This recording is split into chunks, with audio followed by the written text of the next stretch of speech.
Hello دوستو، آپ لوگوں نے کبھی سوچا ہے کہ انسانی طاقت یعنی انسانی دماغ میں کتنی طاقت ہوتا ہے؟ اکثر ہم سنتے ہیں کہ کمپیوٹر انسانی دماغ سے زیادہ تیز ہوتا ہے۔ تو کیا کمپیوٹر واقعی تیز ہوتا ہے؟ تو آئیے سائنٹسٹ کے نظر میں کون سا چیز زیادہ تیز ہے؟ دوسری بات بتاتا چلوں کہ ہمارے دماغ میں اتنی بجلی ہوتی ہے کہ ایک مدھم روشنی کا بلب بھی روشن کر سکتا ہے۔ جی ہاں، میں ہوں شاہنواز اور آپ دیکھ رہے ٹیکنیکل تھنگس چینل۔ ہمارا چینل سبسکرائب کیجئے اور بیل کے آئیکن پہ کلک کیجئے تاکہ آپ ہمارے نئے ویڈیو سے باخبر رہے۔ دوستو، انسانی دماغ میں اتنی طاقت ہوتی ہے یا اتنی معلومات ذخیرہ کر سکتا ہے جتنی اس وقت پورے انٹرنیٹ پر موجود ہو سکتی ہے۔ یہ بات امریکہ میں ہونے والی ایک تحقیق میں سامنے آئی۔ سالک انسٹی ٹیوٹ کی تحقیق میں یہ بات سامنے آئی کہ کمپیوٹرز کے برعکس جو معلومات کو کوڈ 0s اور 1s میں سٹور کرتے ہیں، دماغ خلیات 26 مختلف طریقے سے ان اطلاعات کو کوڈ کرتے ہیں، لیکن یہ نہیں پتا کہ کس طرح کوڈ کرتے ہیں۔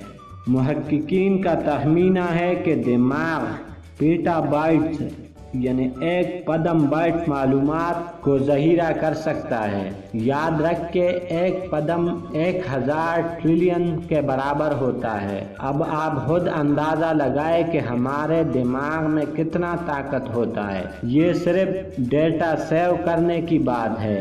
محققین کا کہنا ہے کہ یہ دماغی سائنس کے شعبے کے حوالے سے بہت بڑی دریافت ہے اور ہمارے اندازے کے مطابق دماغ کی یادداشت کی گنجائش میں 10 گنا اضافہ ہوتا ہے۔ یعنی ابھی مکمل معلوم نہیں کہ اس میں کتنا ڈیٹا محفوظ ہو سکتے ہیں، ابھی یہ انلمیٹڈ ہے۔ دوسری بات یہ ہے کہ ذہن گما دینے والی حد تک معلومات کو ذخیرہ کرنے کے ساتھ ساتھ دماغ ایک مدھم روشنی کا بلب بھی روشن کر سکتا ہے۔ اس کے برابر میموری اور پروسیسنگ پاور رکھنے والے کمپیوٹر کو چلانے کے لیے 1 گیگا واٹ یا پورے جوہری پاور اسٹیشن کی ضرورت ہوگی۔ اس تحقیق میں اس بات پر بھی روشنی ڈالی گئی ہے کہ دماغ انتہائی متحرک رہتے ہوئے کس طرح معلومات کو ذخیرہ کرتا ہے۔ آپ کے خیال میں ہمارا دماغ کس طرح معلومات ذخیرہ کرتا ہے؟ اور دوسری بات، دماغ کتنی کم توانائی سے چلتا ہے؟ محققین کے مطابق اگر دماغ خلیات دن کے بیشتر وقت 80% تک غیر متحرک رہے تو بھی یہ سمجھ سے بالاتر ہے کہ ایک کمپیوٹر کو انسانی دماغ کے مقابلے میں اتنی طاقت پر چلنے کے لیے 50 ملین گنا زیادہ طاقت کی ضرورت کیوں ہے؟ یعنی اگر سادہ الفاظ میں آپ کو بتاؤں تو جتنا ڈیٹا ہمارا دماغ یاد رکھتا ہے یا محفوظ کرتا ہے یا پروسیس کرتا ہے، اتنا ڈیٹا پروسیس کرنے والا کمپیوٹر ہو تو اس کو اتنی زیادہ بجلی کی ضرورت ہوگی جتنا ایک جوہری پاور اسٹیشن میں بنتا ہے، جبکہ ہمارا دماغ ہم دن میں 2-3 ٹائم فوڈ کھا کر اس فوڈ کا صرف اور صرف 30% یوز کر کے کام کرتا ہے۔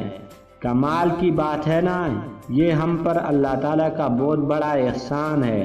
دوسری بات یہ ہے کہ اکثر ہم سنتے آئے ہیں کہ یہ بندہ دماغ استعمال نہیں کرتا، بلکہ ایسا بالکل نہیں۔ ہم کچھ کرے یا نہ کرے، ہمارے دماغ میں کچھ نہ کچھ پروسیسنگ چلتا رہتا ہے اور زیادہ حصہ متحرک رہتا ہے۔ تو جی ہاں، کیسے لگی ویڈیو کمنٹس میں لکھ دیجئے۔ Thanks for watching.